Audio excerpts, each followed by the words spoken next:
Hi everyone, welcome to our first lecture for Intro Print Spring 2020, which we're teaching online and asynchronously.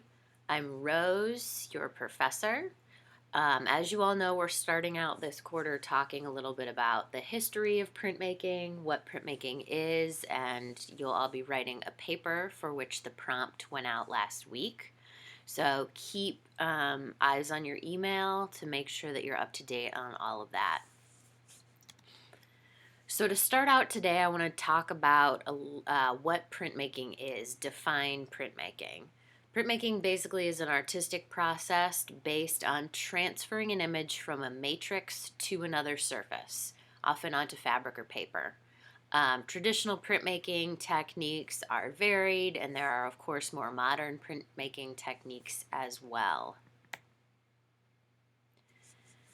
There are tons of examples of printmaking existing in our everyday lives and existing in a non-art context: footprints, fingerprints, transferring of paint.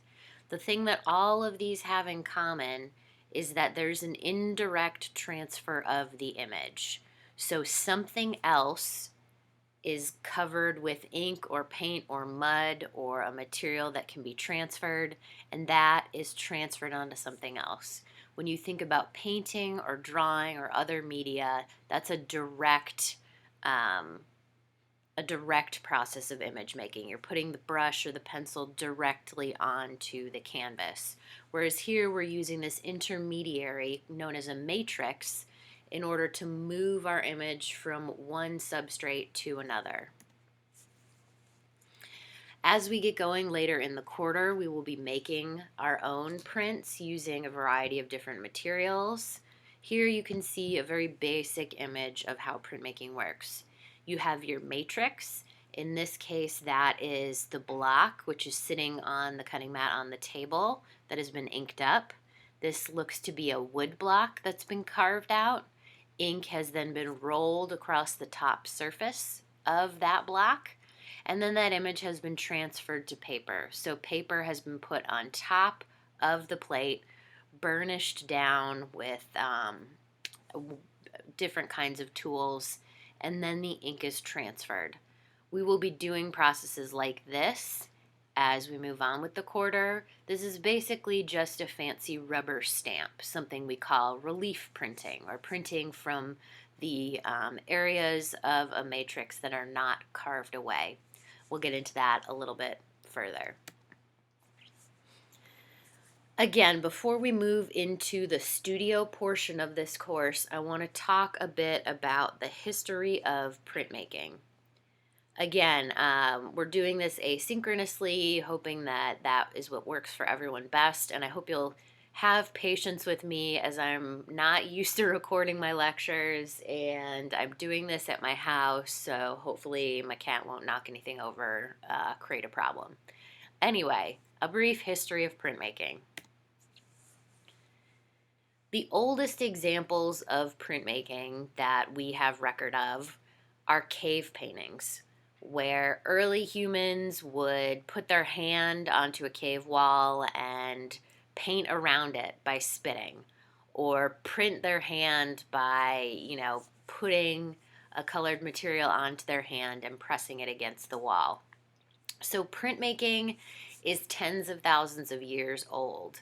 Although this isn't what we would think of as a modern type of printmaking, it's important to note that the idea to transfer an image from something else, from an existing matrix, is very, very old and is very, very likely natural part of how humans see the world around them. Printmaking in the modern sense, or in the sense that we think about it, was invented in China.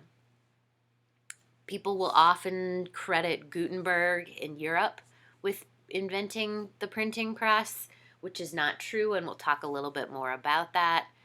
Printmaking is a Chinese invention, and it has a very old history, dating back to about the year 1000 in China. Printing likely developed from stamping, stenciling, and rubbing techniques to duplicate images and text. So again, as we saw in the cave, this idea of stenciling or stamping Of course, you guys have probably done rubbings before where you take a crayon and you rub on a stone or something to pick up the text or the image. Those things come together until people realize you can carve a block, ink it up, and then put paper on top of it to get an image.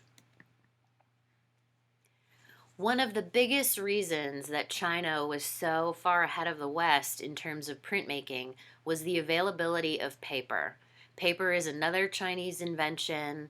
It's been documented since the year 100, and it's a material, as I'm sure you all know, that's a combination of plant and textile fibers. You break down the fibers, put them in water, and then scoop it out with a sieve. Paper is cheap. It is fast to make. You can make paper and dry it out in, a matter of days or less. And so that allowed a cheap, easy to use substrate for printing to exist on. Printmaking wouldn't have been able to be invented if there wasn't something that could be printed on easily and economically.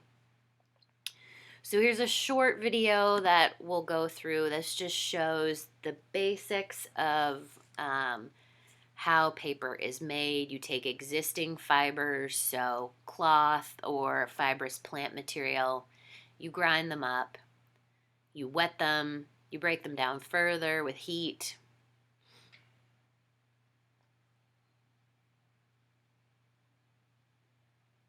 As those fibers break down into individual small pieces, you get sort of a slurry of pulpy water. You then scoop that up with a screen. You wring it out and roll it flat. And then you press it flat. In modern day, you would do this. And you leave it to dry.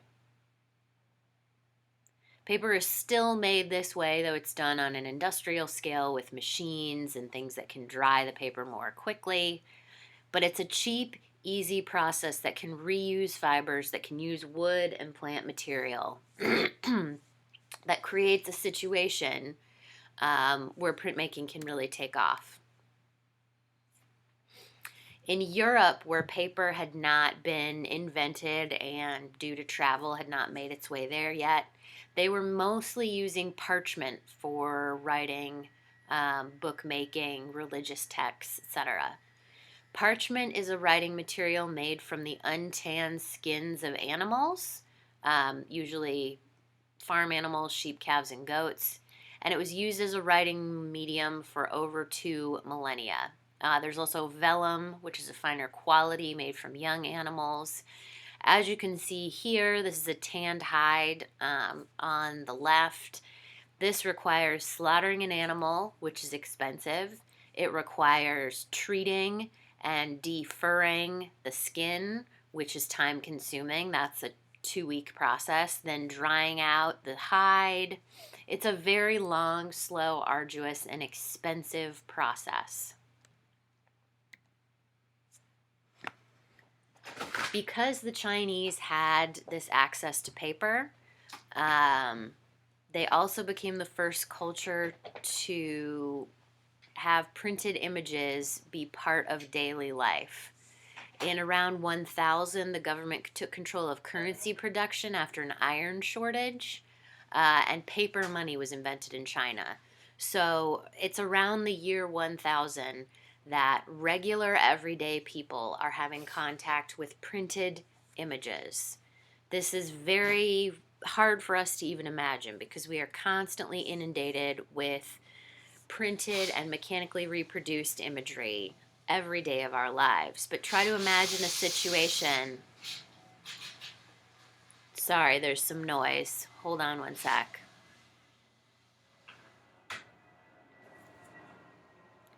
Try to imagine a situation where you have never seen a printed image. You've probably never seen artwork or anything reproduced ever in your entire life. It's hard for us to even imagine in this day and age, but before the year 1000, printed images did not exist in the hands of everyday people.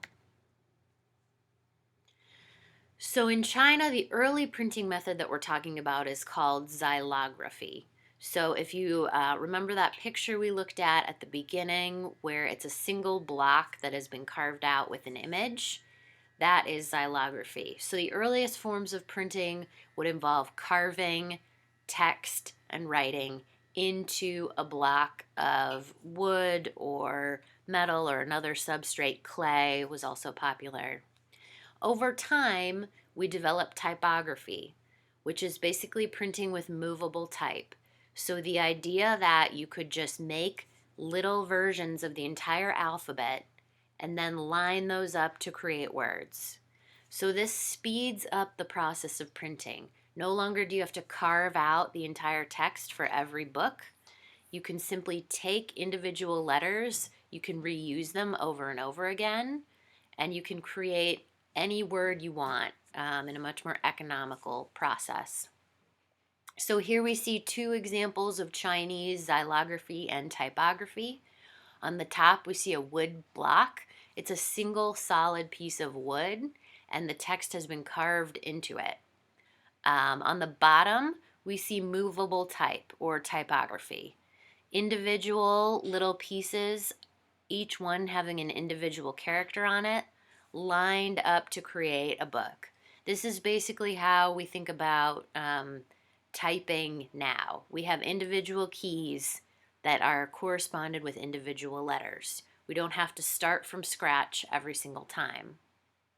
Early typography was likely just created by reusing xylographic blocks.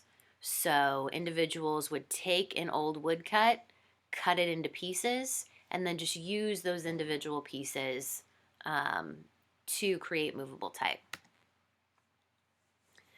Movable type really didn't change things in China that much. And a big part of this reason is because China has a pictographic language where individual words have individual characters. These characters developed over time from images and have been simplified and changed.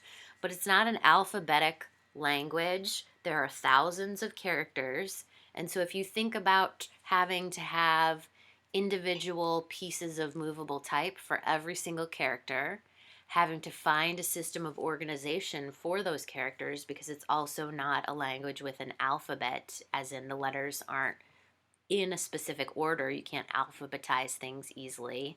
And to have thousands of individual characters, typography becomes very difficult. Typography really took off when it moved to Europe, and paper and the printing press, these ideas and technologies moved from China, which again, you can see it's very early on. The year 100 is around when paper was invented. They moved east to Japan and Korea over the course of a few hundred years, and they moved west over the course of about 1500 years. Because remember, this is a time when travel and communication are very limited. Any kind of war or famine or geopolitical boundary would be difficult to cross. So it's really not until the late medieval period, around 1300, that paper makes its way to Europe. Printing is coming along with paper on the Silk Road, and around 1300 we're seeing block printing coming to Europe, block printing being xylography, being an individual carved object, and it was first used on textiles. You can see some images here of printed clothing. And so that's another interesting thing to think about, the idea of pattern or repeated images not being something that existed until quite recently.